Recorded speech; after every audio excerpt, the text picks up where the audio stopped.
deste encontro, a oportunidade de aprendermos um pouco mais sobre os teus ensinos de vida eterna e reconhecendo as nossas imperfeições, que ainda são inumeráveis, mas confiantes na tua infinita misericórdia e bondade, pedimos que continue nos fortalecendo e nos iluminando, não somente o nosso coração, mas também a nossa consciência. Muito obrigado, Senhor, que assim seja. Bem, então nós vamos falar hoje sobre esse tema: não vim trazer paz à terra. Não penseis que vim trazer paz à terra. Não vim trazer paz, mas a espada. E essa passagem se encontra lá nas anotações do evangelista Mateus, no capítulo 10, versículo 34. E o Kardec colocou lá o capítulo 23, cujo título é Estranha Moral. Em algumas outras traduções colocaram o inverso, moral estranha. Mas ele colocou porque parece um contrassenso, parece uma incoerência do mestre. O mestre ensina os discípulos, logo no começo desse mesmo capítulo 10 de Mateus, ele ensina que os discípulos deveriam entrar na casa das pessoas e desejar paz, que a paz alcance esta casa. Em outras ocasiões, em uma outra ocasião, ele dizia: eu vos dou a minha paz, eu vos deixo a minha paz. Então, quer dizer, parece uma incoerência. E pelas mentes perturbadas, delinquentes de todos os tempos, e tomara que nós, pelo menos, nos esforcemos em não mais estar entre elas, essa passagem evangélica foi utilizada como um pretexto para fazer guerras, para se matar em nome de Jesus, para se julgar em nome de Jesus. E basta um simples olhar pela história da humanidade que nós vamos detectar esses momentos infelizes, tanto das cruzadas quanto mais tarde da Inquisição. Bem, felizmente hoje são outros tempos e tomara que nós estejamos com a mente aberta para compreendermos realmente o que significa a paz que Cristo veio nos ensinar. Muitas vezes nós nos deparamos com pessoas que dizem assim: fulano é tranquilo, para ele gostaria que o mundo acabasse e ele deitado num barranco. Vocês já ouviram essa expressão? E realmente, né, parece que é uma coisa até cheia de sabedoria, né? Mas será que é sabedoria mesmo? Em outras ocasiões nós vamos encontrar os nossos filhos, os nossos netos falando assim para nós: pai, eu quero assistir o desenho, pai, eu quero assistir desenho, eu quero assistir desenho. E aí fica azucrinando o nosso ouvido, e num determinado momento, para nós, e nós falamos para os nossos filhos ou para os nossos netos: me deixe em paz, me deixe em paz. Aí ele continua insistindo, e nós acabamos cedendo, fazendo um acordo com o nosso filho, com o nosso neto, e acabamos cedendo, e a criança vai assistir o desenho, e muitas vezes são desenhos, vamos dizer assim, pouco educativos. Mas acabamos cedendo para ter paz.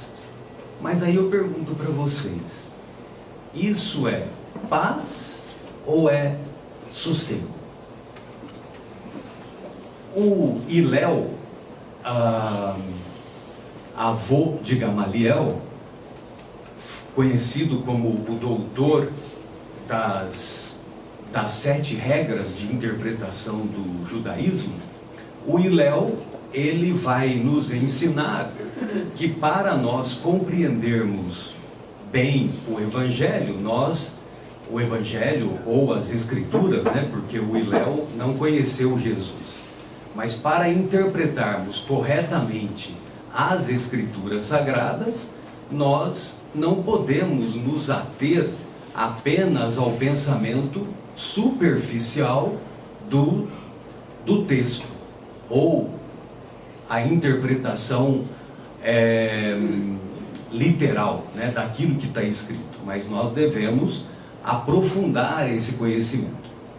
E o Hilel, então, ele trouxe essas regras, e ao longo da história da humanidade, lá por volta do século 17, 1600 e alguma coisa, depois da chegada dos nossos irmãos do protestantismo, criou-se um hábito entre os seguidores do protestantismo de se estudar o Evangelho de maneira minuciosa, versículo por versículo. E esse hábito foi levado primeiro entre os cristãos lá da Inglaterra e da Irlanda, e depois quando os nossos irmãos irlandeses se mudaram para os Estados Unidos. E então esse hábito foi criado entre a comunidade dos nossos irmãos protestantes e chegou aqui para o Brasil. Chegou aqui para o Brasil através do estudo minucioso do Evangelho, e foi denominado miudinho, estudo do miudinho, ou seja, versículo a versículo. Bem, e fazendo esse estudo minucioso, nós vamos encontrar alguns amigos lá do interior de Minas, que eles pegam muitas passagens das obras do Chico e fazem a associação desse estudo. Por isso que a obra de Chico Xavier, 412 livros escritos enquanto ele estava encarnado, e hoje já passa de 530, através de outras obras que foram publicadas a partir de muitos escritos que foram encontrados na posse de outras pessoas. Então as obras do Chico hoje já passam de 530. Bem, e aí muitas dessas obras, o que o Chico psicografou? O Emmanuel fez um curso em esferas espirituais superiores à dele, onde ele se encontrava, estudando o Evangelho de Jesus nessas esferas superiores. Quando ele volta desse estágio lá no plano espiritual, ele vai dizer para o Chico que ele se sentia como se fosse um crocodilo, tamanha a grandeza dos ensinamentos que o Emmanuel apreendeu e nos trouxe através de inúmeras obras, como Vinha de Luz, Caminho, Verdade e Vida, Pão Nosso, tem várias obras, né?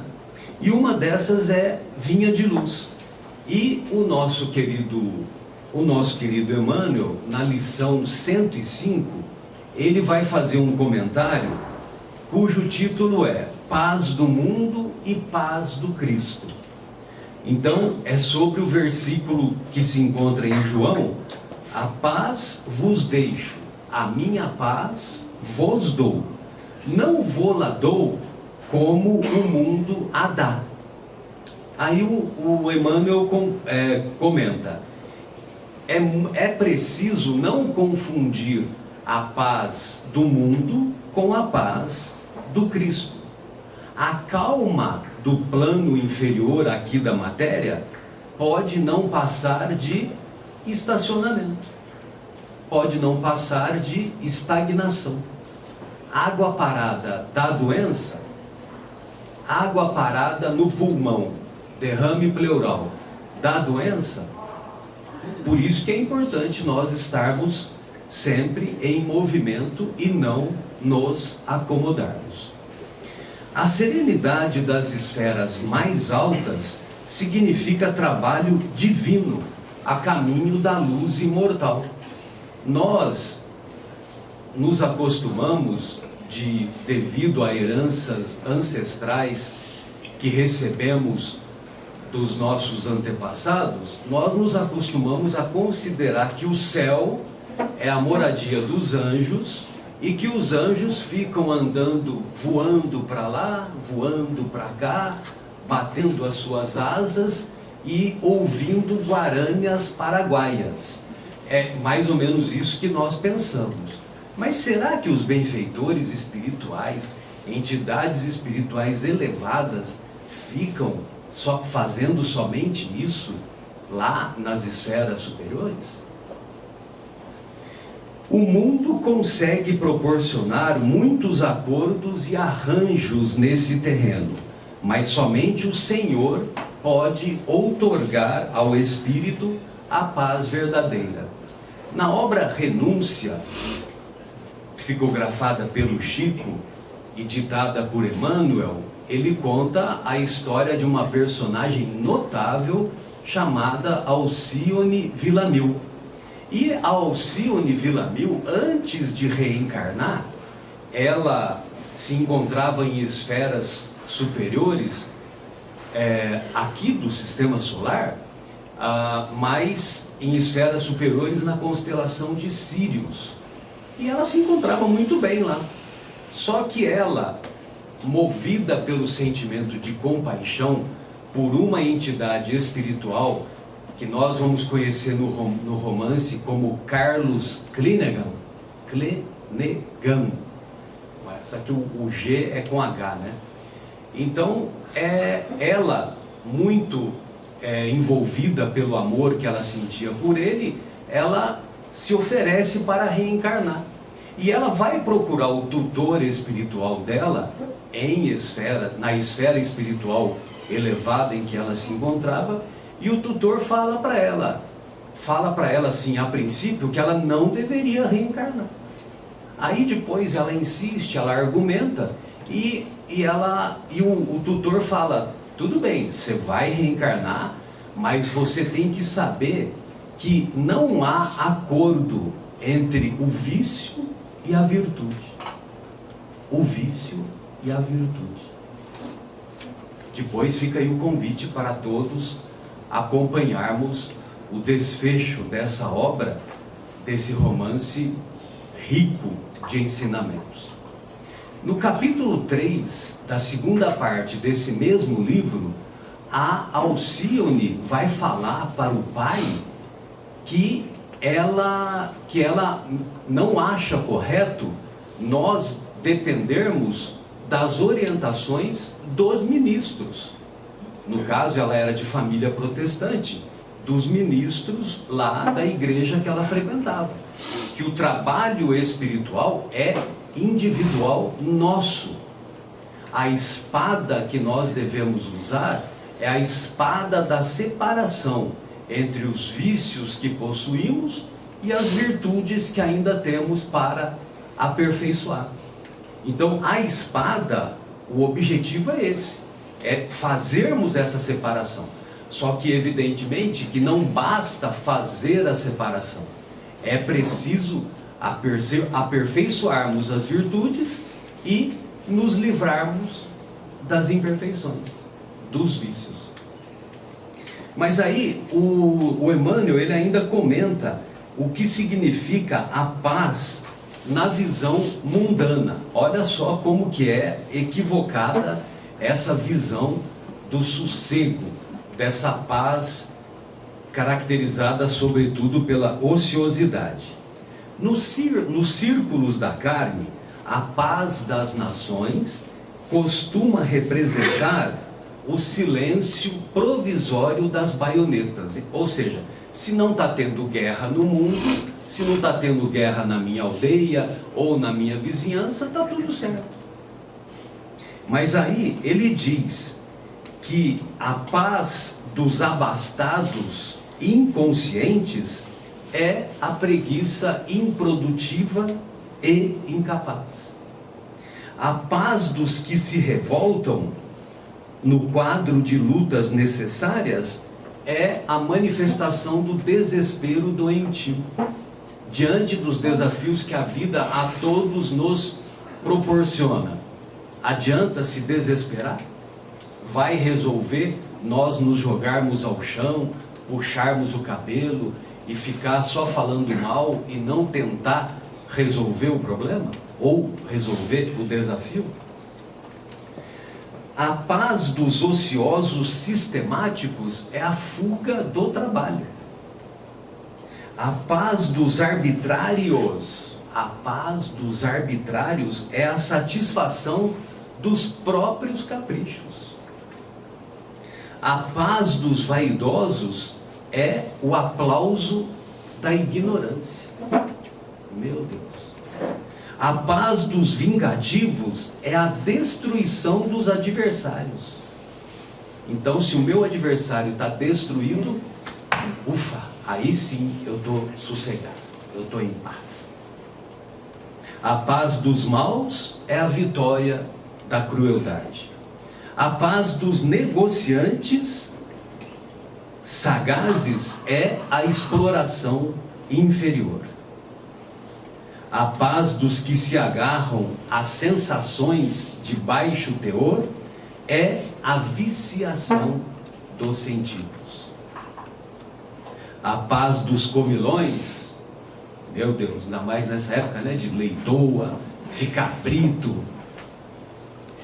A paz dos comilões é o repasto opulento do estômago, embora haja fome espiritual no nosso mundo íntimo. Bem, amigos, para nossa despedida, eu gostaria de falar mais uma citação que se encontra na lição 104 da obra Caminho, Verdade e Vida. E o Emmanuel disseca justo esse versículo, que ele fala sobre a espada simbólica. Então ele diz que na expressão comum, ter paz significa haver sentido, haver atingido garantias exteriores, dentro das quais possa o corpo vegetar sem cuidados, rodeando-se o homem de servidores, apodrecendo na ociosidade e ausentando-se nos momentos da vida. É aquele negócio que eu falei no início, de o mundo pode acabar, mas eu estou encostado aqui no barranco, né? Sem fazer nada, sem se preocupar em se melhorar, sem se preocupar com a guerra interior que devemos travar conosco. E fica aí o convite.